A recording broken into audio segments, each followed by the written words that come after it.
it has to be this object type of value, so then they trust me more. In one view, you grab it. It's like music. You hear something and you understand it. You don't need the big explanation. It's even if you're not an expert. It's a universal language. Model making is something that is a lot of demand, of course, in model making. So if you go to Rotterdam, it's hard not to make a model if you have a workshop. my goal was to start a workshop, basically, not specifically do whatever type of job, but just to start a workshop and do whatever is necessary. And I also like to work not so much as an independent designer, which is very much the case now, that most people see that as the highest goal. I never saw it like that. I thought if you studied something and have experience in some things and specialize in some things, you have to do it for certain projects, and it's I see it as an advantage to put what I can contribute to architects into a project of them, because it's a much higher level. If you see the projects of Koolhaas, and I mean it's the highest level you can go in. So to be part of that, you benefit both of it. It's not under my name, but I don't care about that at all. It's just that if you do something, that it's appreciated in this level. That's important. And it's also, of course, a lot of coincidence, because we started here. It was around the same time that Rem Koolhaas started his office. And when we came to Rotterdam, this was absolutely in a bad condition, the city. So this is a city where things are starting. At that point, 20 years ago, still is there, I think. And where new buildings were built, and so the atmosphere is very positive. Although it's still an ugly city and not so comfortable, but with every new building, people like it. They're optimistic. That's what I like. Even if in Amsterdam, if there's a new building, everyone is complaining for years, and then here it's we have a new skyscraper, because it's everything is getting better. And in Amsterdam, I think they had that 300 years ago, like Italy. And I think it's a better time to start here than in Amsterdam. It's also cheaper, which is easier when you start.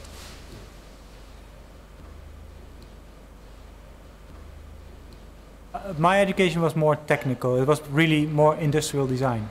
Everything with a plug, let's say.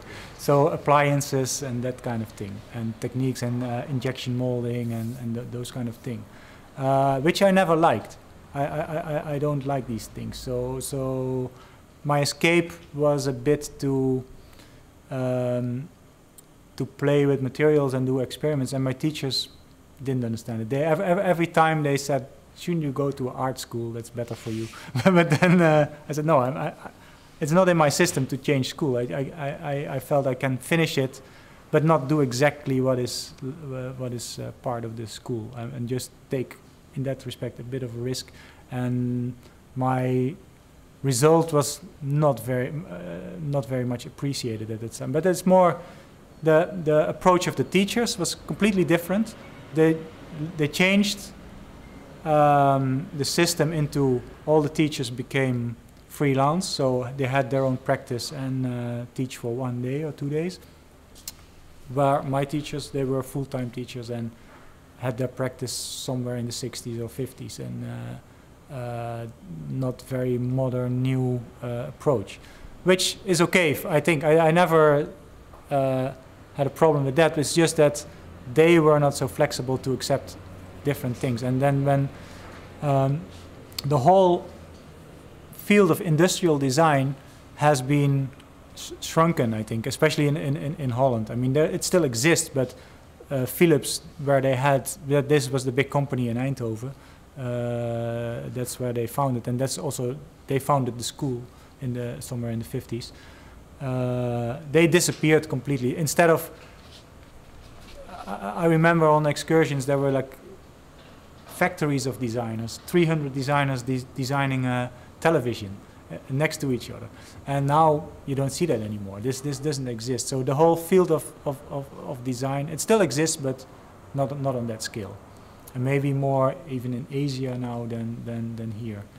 And that was, I think it was a sequence of directors in the School of Eindhoven that made this change mostly. And then Liedewij profited of it. She could just directly do what she wanted. Everything was prepared, a new building, new system, new teachers, and she knew exactly what to do with it. So that was a very lucky way of sequence of directorship. And then also, of course, the students are a lot different now. It's more international, and it's more focused on individual approaches and original thinking, and this droog design is a bit over, I guess, but it has big influence on seeing different way of working. But I think it's not really a problem. It's the school is for sure now better level than it was when I studied there, and I just had for me it was hard because I had troubles graduating at all because barely, but that was okay. Yeah. So the combination with LED light and resin is something we did before, also for interiors, for bars and stuff. Sometimes a bit tacky, but it's it's an easy thing to combine. And with the resin, we can make all kinds of colors and gradients and transparencies and shapes and milling effects. So it's not really, it was not really a hard thing to combine. I think it was very logical. Everyone knows the LED lights by now, but by themselves they're not that. They don't have their own identity yet. So you need a material that fits with it. I think it's and this makes it more interior product and not a technical product. And it still has a lot of possibilities. It's just we see this also as a kind of start or prototype or test. Everything is a test basically, and then move on from there. So what you see is it's first we cast this white disc, and then from this side this pattern is carved out. The nice thing is the techniques are standard, basically it's milling, casting, but then to try to invent what you can do with it is nice. And so here and from the back side there's space for the lights and for the transformers, and that's basically it, and the rest is two aluminum discs. So it's not a complicated thing, but nice. With the polyester, it's not like paint because you have more variables with the transparency and the polish, non-polish, and the white pigment translucency. So it's hard to organize. Normally you can, if it was only colors, you could sort it in 3 dimensions. But now, so the way there's a little bit of system. So here's the grayish department. Here more colorful. Here's dark and there light, and here from untransparent to transparent. But then there's no dimension left for sorting the colors, so they are random, and that's that you don't see directly the system. That's that I like about it. But you can, of course, it's not a complete set of possibilities. It's just more or less leftover random combination of things. But it's very helpful to all the architects. They use it for all kinds of samples. And now we are doing a shelf. We're going to produce a big shelf and a kitchen for a hospital in Scotland.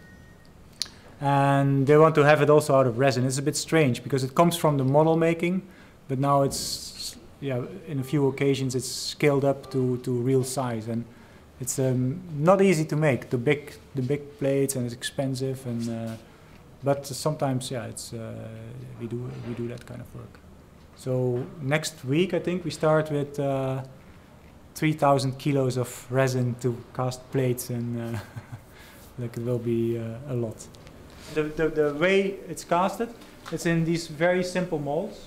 You see it's just a plate of aluminum and some what we call betonplex, I don't know how you call it.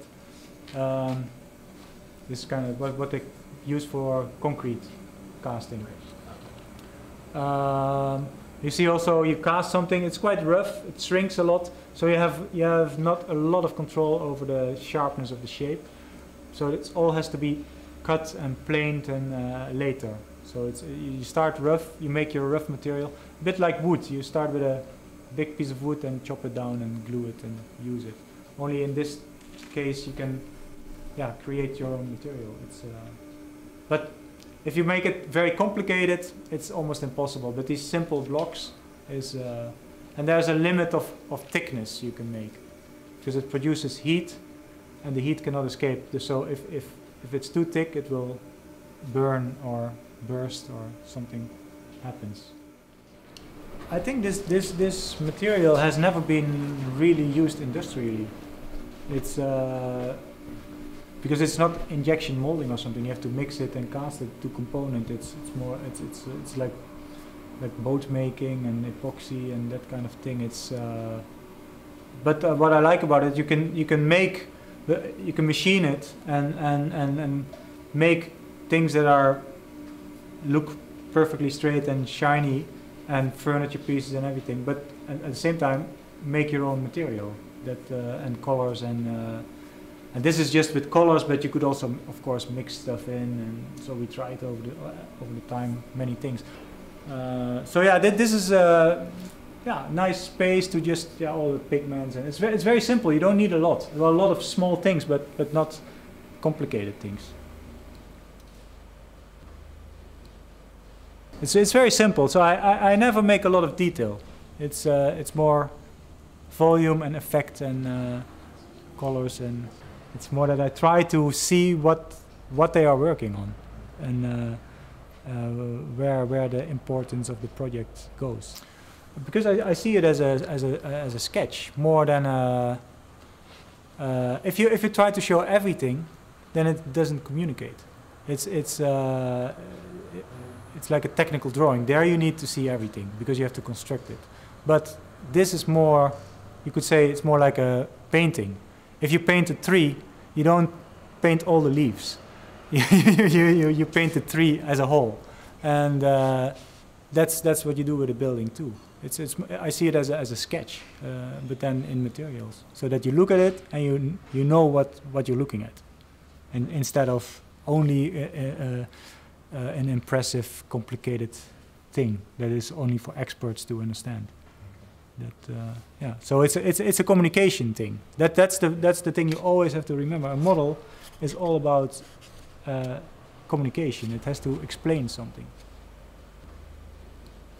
I'm usually involved from the beginning when they start on ideas and concepts. I'm already looking what they're doing, and what they're always doing is making these foam models. These blue foam models, they have tons of it, and then there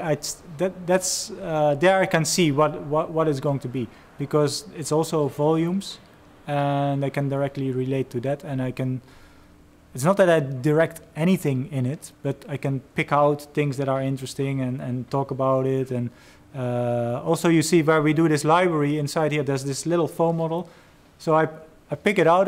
They already made that a year ago, and I say, okay, this is the model I'm going to make, but then bigger, because that simplifies it. That shows what it is, and they're already much further. They're thinking about the structure and the mullions and the facade but okay, I know that will change 10 times, so it's not a thing that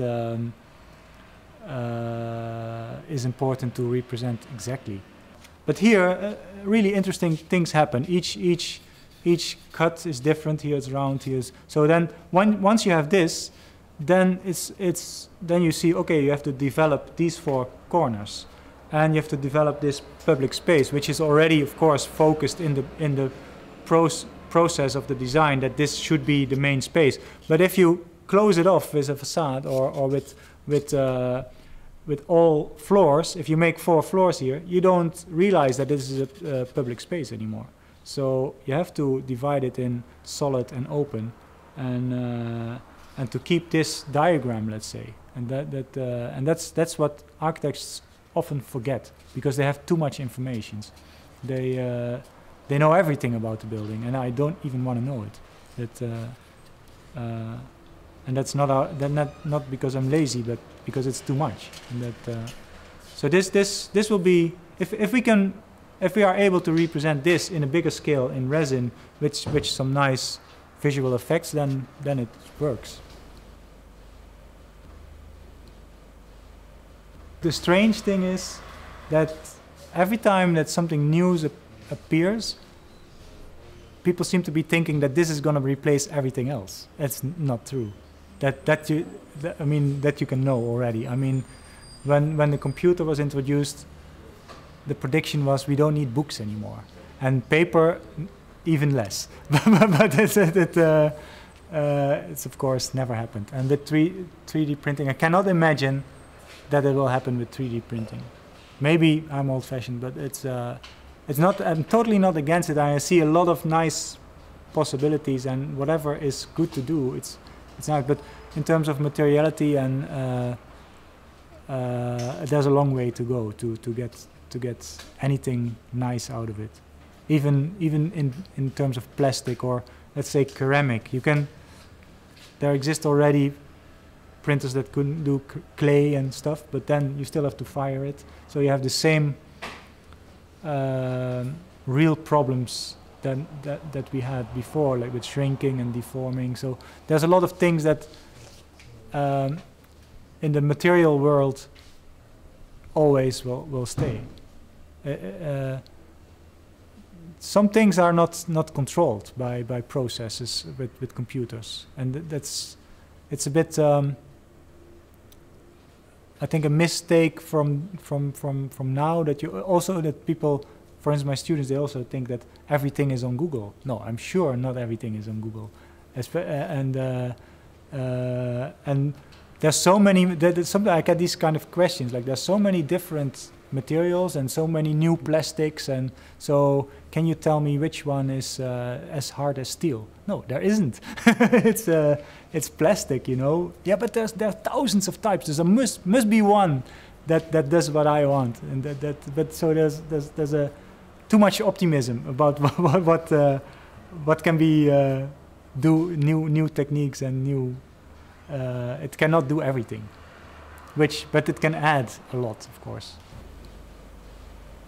It's strange that now it's gone too much to digital production, everything, too much. I think if you go in whatever office, people are sitting behind a computer, and I think it's not really for me. I cannot relate to that. It's you cannot see what people are doing. Nothing comes out. Yeah, print, and it's unmaterial. There's no material involved, so for me, there's no result almost, and it can change any time. So you have to. I'm more interested in to fix something, to freeze it for a moment.